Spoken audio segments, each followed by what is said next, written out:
নমস্কার বন্ধুরা, travel with Kamalika ব্লগের আরও একটা নতুন ভিডিওতে আপনাদের স্বাগত জানাই।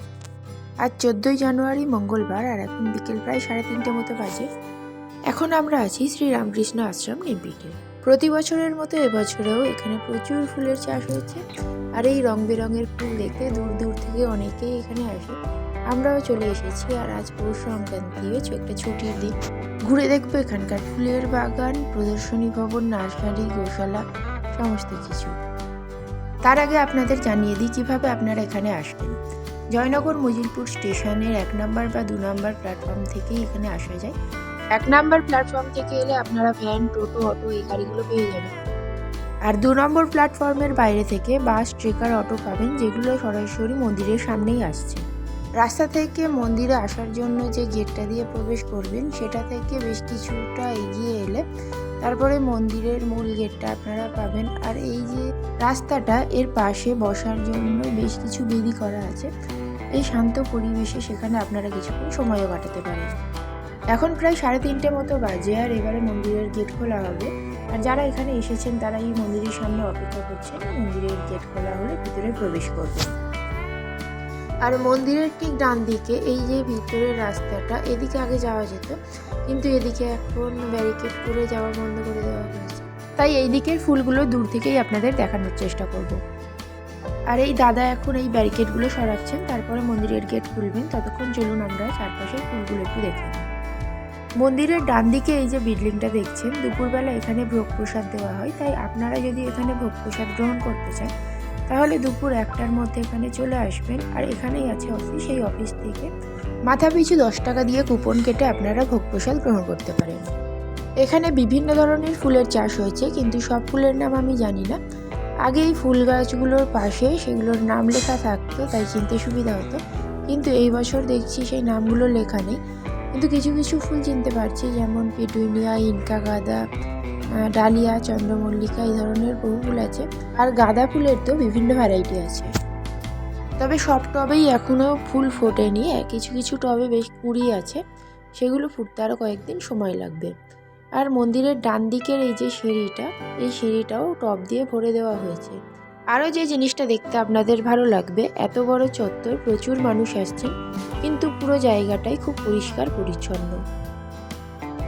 এখন প্রায় 3:45 মতো বাজে। মন্দিরের গেট খুলে দেওয়া হলেও কাউকে প্রবেশ করতে এখনও দেওয়া হয়নি, কারণ মন্দিরের ভিতরটা একটু ওনারা পরিষ্কার পরিচ্ছন্ন করে নিচ্ছেন, তারপরে সবাইকে প্রবেশ করতে দেবেন। আর এই মন্দির সকালবেলা 6টা নাগাদ খোলা হয়। তারপরে দুপুর 1টা নাগাদ ভোগ প্রসাদ দেওয়ার আগে পর্যন্ত মন্দির খোলা থাকে। তারপরে 3:30 নাগাদ আবার খোলা হয়। আর তারপরে সন্ধ্যা আরতি হয় যখন, তারপরে কিছুক্ষণ পরেই মন্দির বন্ধ করা হয়।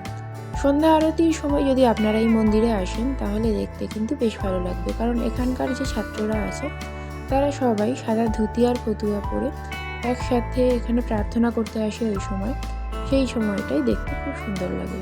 আশ্রমের ভিতরে ভিডিও করা অ্যালাউড নয়, তাই আপনাদেরকে দেখাতে পারলাম না। কিন্তু আশ্রমের ভিতরে মা শারদা, রামকৃষ্ণদেব এবং স্বামী বিবেকানন্দের মূর্তির সামনে পুরো জায়গাটা জুড়ে আছে বিশাল গালিচা পাতা, পুরো হলটা জুড়ে। সেখানে আপনারা কিছুক্ষণ সময় বসে থাকতে পারেন। এছাড়াও পুরো মন্দিরের দেওয়াল জুড়ে আছে বিভিন্ন মনীষী ও দেবদেবীর ছবি। এখানে কিছুক্ষণ সময় কাটিয়ে আমরা বাইরে বেরিয়ে এসেছি। এবারে যাব প্রদর্শনী ভবনের দিকে। এই গেট থেকে সামনে এগিয়ে গিয়ে বাঁদিকে যে বাড়িটা দেখা যাচ্ছে, ওটাই হলো প্রদর্শনী ভবন। তো এখন আমরা ওই প্রদর্শনী ভবনটা দেখে নেব।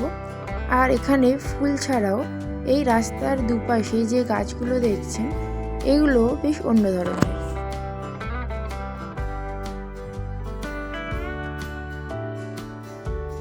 গেটের ঠিক পাশেই এই প্রদর্শনী ভবনটা। আর এখানে এসে জানতে পারলাম এখানকার প্রদর্শনী ভবনটা এখন বন্ধ হয়ে গেছে গত 4-5 মাস আগে। এখান থেকে ট্রান্সফার করে এটা নিয়ে যাওয়া হয়েছে সামনেরই বিবেকানন্দ বায়োটেকনোলজি যে বিল্ডিংটা আছে ওখানে। বিকেল 4টে বেজে গেছে, তাই এখানকার ফ্রন্ট গেটটা বন্ধ হয়ে গেছে। তাই আমরা পাশের গেটটা থেকে এখানে ভিতরে প্রবেশ করছি। আর এর সামনেটাই আপনারা যে সোজাসুজি বিল্ডিংটা দেখছেন, ওটা হলো ল্যাবের পিছনের দিকটা। এই গেট থেকে ভিতরেই আসতেই প্রথমেই আমরা এই বাসটা দেখতে পেলাম। এটা আগে কখনো দেখিনি, ভ্রাম্যমাণ বিজ্ঞান প্রদর্শনী।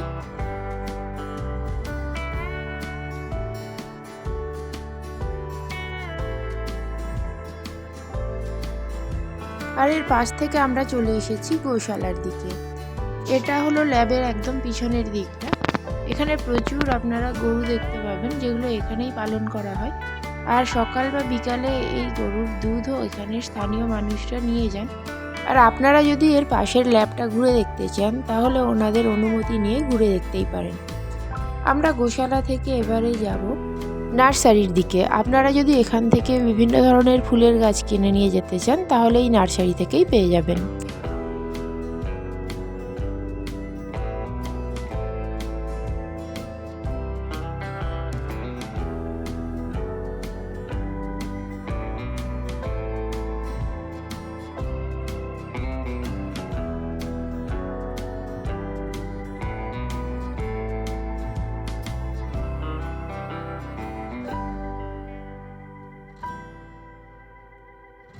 আর সামনে গাছের চারা তৈরির জন্য এখানে মাটি শুকোতে দেওয়া হয়েছে। আর এই যে সবুজ কাপড় দিয়ে ঘেরা জায়গাটা, এখানে বেশ কিছু গাছের চাষ করা হয়েছে।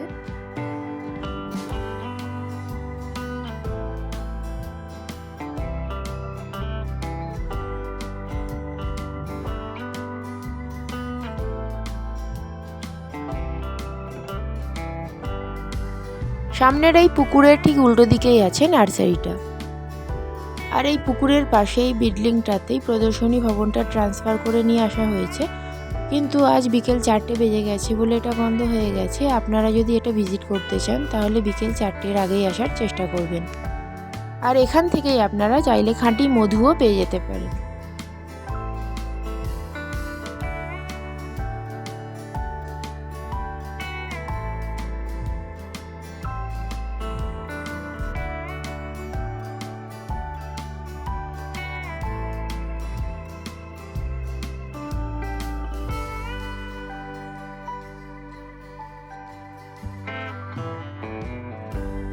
ভিডিওটা তাহলে আজকে এখানেই শেষ করছি। ভিডিওটা কেমন লাগলো অবশ্যই কমেন্ট করে জানাবেন, আর ভালো লাগলে লাইক করে দেবেন। চ্যানেলের নতুন বন্ধু হলে চ্যানেলটা সাবস্ক্রাইব করে পাশে থাকার অনুরোধ রইল। আজ এই পর্যন্তই, দেখা হবে খুব তাড়াতাড়ি পরবর্তী ভিডিওতে।